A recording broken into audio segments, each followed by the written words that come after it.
So এটা হচ্ছে আমাদের প্র্যাকটিক্যাল সলিউশন। তো লাস্ট ভিডিওতে আমরা যেটা করেছিলাম হচ্ছে DNS theoretical really how work, এবং এখানে আমি দেখাবো আমরা যদি কাজে যাই বা কাজের ক্ষেত্রে যদি আমাদেরকে স্ট্যাটিকলি অথবা ডাইনামিকলি ডিএনএস নেম এন্ট্রি করতে হয় তাহলে রিয়েলি কিভাবে কাজ করে। সো এটা হচ্ছে আমার উইন্ডোজ সার্ভার 2012 অলরেডি আমি ইনস্টল করছি, আর এটা হচ্ছে আমার স্মল টপোলজি। তো এক্সাম্পল হিসেবে যদি আমরা ধরি যে আমি একজন মার্কেটিং রিপ্রেজেন্টেটিভ একটা কোম্পানিতে জয়েন করেছি, তারা আমাকে একটা নতুন কম্পিউটার দিল। কম্পিউটারের আইপি অ্যাড্রেস হচ্ছে 100 আর নাম হচ্ছে marketing-1। এখন আমরা উইন্ডোজ সার্ভারে যাব, ম্যানুয়ালি আমরা ফোন নাম্বারটা অ্যাড করব। এই ক্ষেত্রে ফোন নাম্বার হচ্ছে কম্পিউটার আইপি অ্যাড্রেস, তারপরে হচ্ছে যে ব্যক্তির ফোন নাম্বার তার নাম, এক্ষেত্রে তার নাম হচ্ছে marketing-a।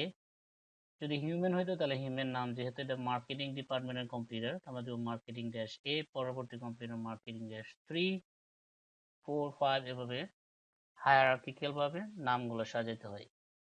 তো আমি যাব হচ্ছে উইন্ডোজ সার্ভারে। আমি যদি আমার সার্ভারে ব্যাক করি, এটা হচ্ছে উইন্ডোজ সার্ভার। তো এটা হচ্ছে আমার উইন্ডোজ সার্ভার 2012। আমি যাব হচ্ছে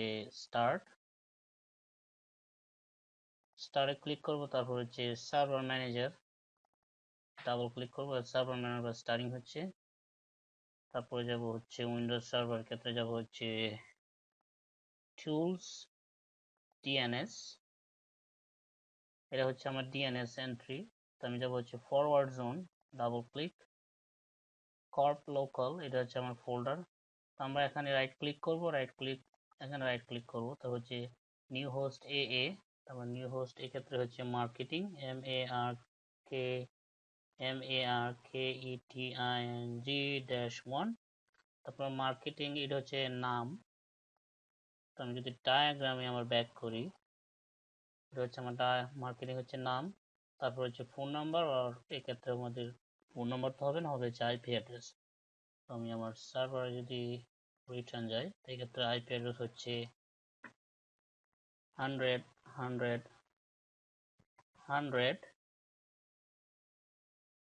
তারপর আমি দিব হচ্ছে অ্যাড হোস্ট দিলে আমরা একটা এন্ট্রি দেখতে পাবো। তো অ্যাড হোস্ট দেওয়ার পরে আমরা একটা এন্ট্রি দেখলাম এখানে মার্কেটিং, এটা হচ্ছে ফোন নাম্বার, আর হচ্ছে অ্যাকচুয়াল নেম। তো সিমিলার টু ফোন নাম্বারের জন্য এখন যদি আমরা এই সার্ভার থেকে, তো যদি ডায়াগ্রামে আমি আবার ব্যাক করি, ডায়াগ্রাম, এখন যদি আমি এই সার্ভার থেকে পিং করতে পারবো ইচ্ছা করলে এই আইপি অ্যাড্রেসে, অর আমরা পিং করতে পারবো হচ্ছে এই name marketing-1, similar to the phone number. আমরা ইচ্ছা করলে আমরা যদি আমাদের ফ্রেন্ডকে ডায়াল করি, আমরা ইচ্ছা করলে ডায়াল করতে পারবো হচ্ছে ফোন নাম্বার, অর আমরা ইচ্ছা করলে তার নামের উপরে ক্লিক করব, হোয়াট এভার নেম, দুইভাবে করতে পারি। তো আমরা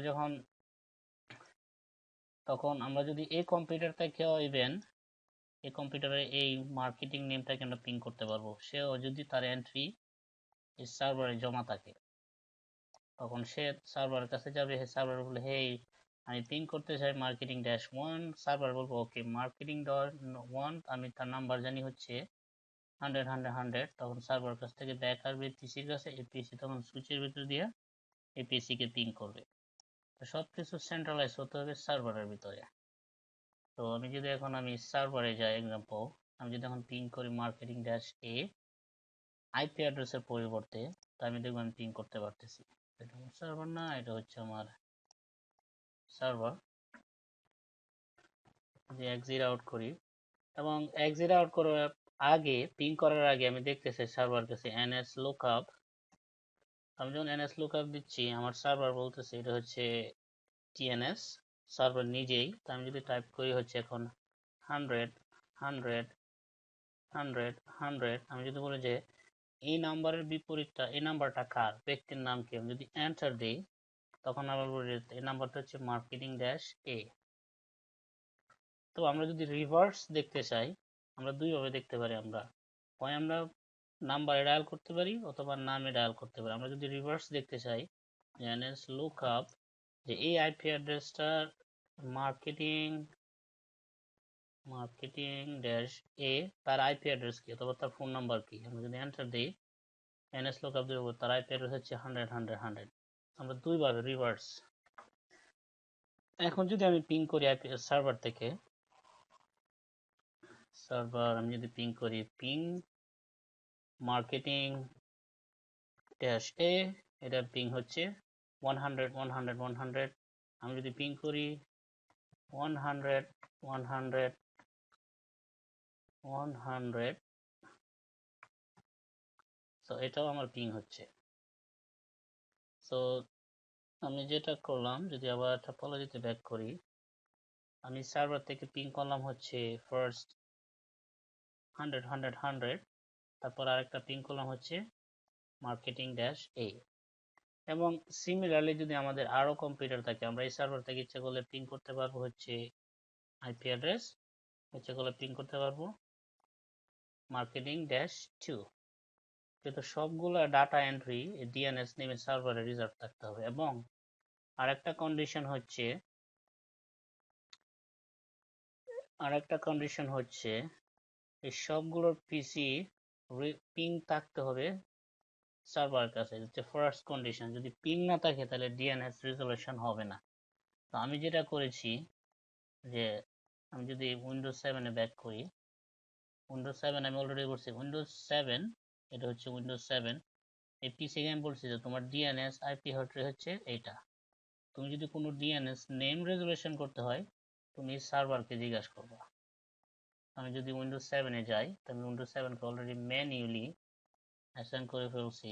তুমি উইন্ডোজ 7 এটা, আমি যাবো হচ্ছে start, control panel, network and internet, তারপর হচ্ছে নেটওয়ার্ক শেয়ারিং, তারপর হচ্ছে চেঞ্জ অ্যাডাপ্টার সেটিংস, তারপর হচ্ছে এটা প্রপার্টিজ, রাইট ক্লিকের পরে এই মুহূর্তে আমার যেহেতু এটা পার্ট অফ ডোমেইন, আমার ইউজার নেম পাসওয়ার্ড জিজ্ঞেস করতেছে, দ্যাটস ফাইন, আমি এটা প্রোভাইড করব। তো তারপরে যাবো যে TCP/IP4, TCP/IP প্রপার্টিজ, সেখানে প্রেফার ডিএনএস 100 100 100 99।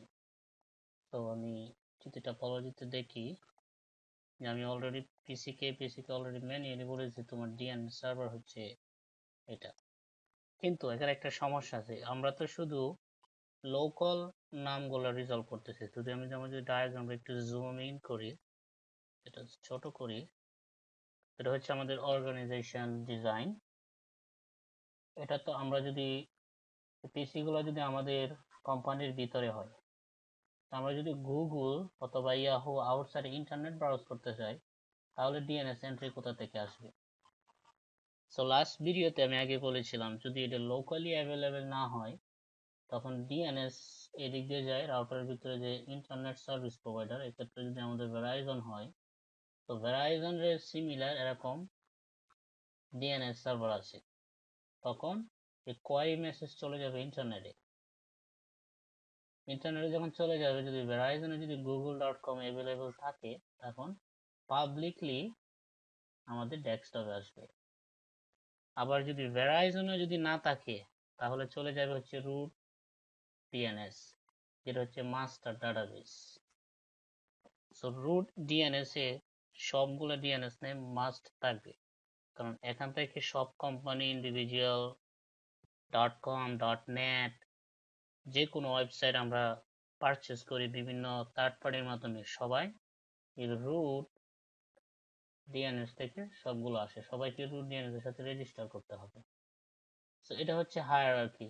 যদি আমাদের পিসি গুলো যদি অর্গানাইজেশনের ভিতরে হয়, এটা যদি আমাদের লোকাল ডিএনএস হয়, তাহলে এগুলো শুধু লোকাল নামগুলো হচ্ছে রিজলভ করবে। এটা যদি ইন্টারনেটে চলে যায়, তখন পাবলিকলি অ্যাভেলেবল ভেরাইজন, AT&T, সেঞ্চুরিলিংক, এরা হচ্ছে আইএসপির কাছে যদি অ্যাভেলেবল না থাকে, তখন আইএসপি কথা বলবে রুট ডাইরেক্টরির সাথে, যেটা হচ্ছে রুট ডিএনএস।